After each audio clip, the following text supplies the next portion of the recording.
আমরা যারা ভোট দিব, আল্লাহ তাআলা বলেন ইন্নাল্লাহা ইয়া'মুরুকুম আন তুআদ্দুল আমানাতি ইলা আহলিহা।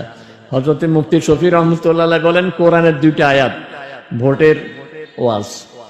এক হইল যে মান ইয়াশফা শাফাআতান হাসানাতান ইয়াকুল লাহু নাসীবুম মিনহা ওয়া মান ইয়াশফা শাফাআতান সাইয়্যাতান ইয়াকুল লাহু কিফলুম মিনহা।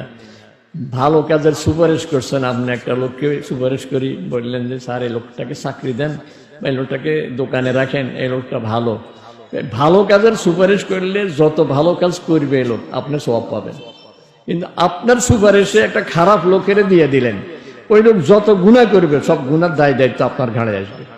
এই জন্য উনি বলেন যে ভোট একটা সুপারিশ, এটা আমি সুপারিশ করলাম যে এই লোক নির্বাচিত হইলে ভালো হবে, কিন্তু আমি জানি যে লোকটা 2 নম্বর, তাহলে যত 2 নম্বরই করবে সব গুনাহ আমার ঘাড়ে আসবে। আর আমার দৃষ্টিতে এই লোকটা খুব ভালো, যত সওয়াবের কাজ করবে সব সওয়াব আল্লাহ তাআলা আমার ভাগে দিয়ে দেবে। এই এক আয়াত। আর এক আয়াত উনি বলেন ইন্নাল্লাহা ইয়া'মুরুকুম আন তুআদ্দুল আমানাতি ইলা আহলিহা। আল্লাহ তাআলা বলতেছেন আমানত, যে আমানত যোগ্য, যে লোক যোগ্য জায়গায় তুমি দিয়ে দাও।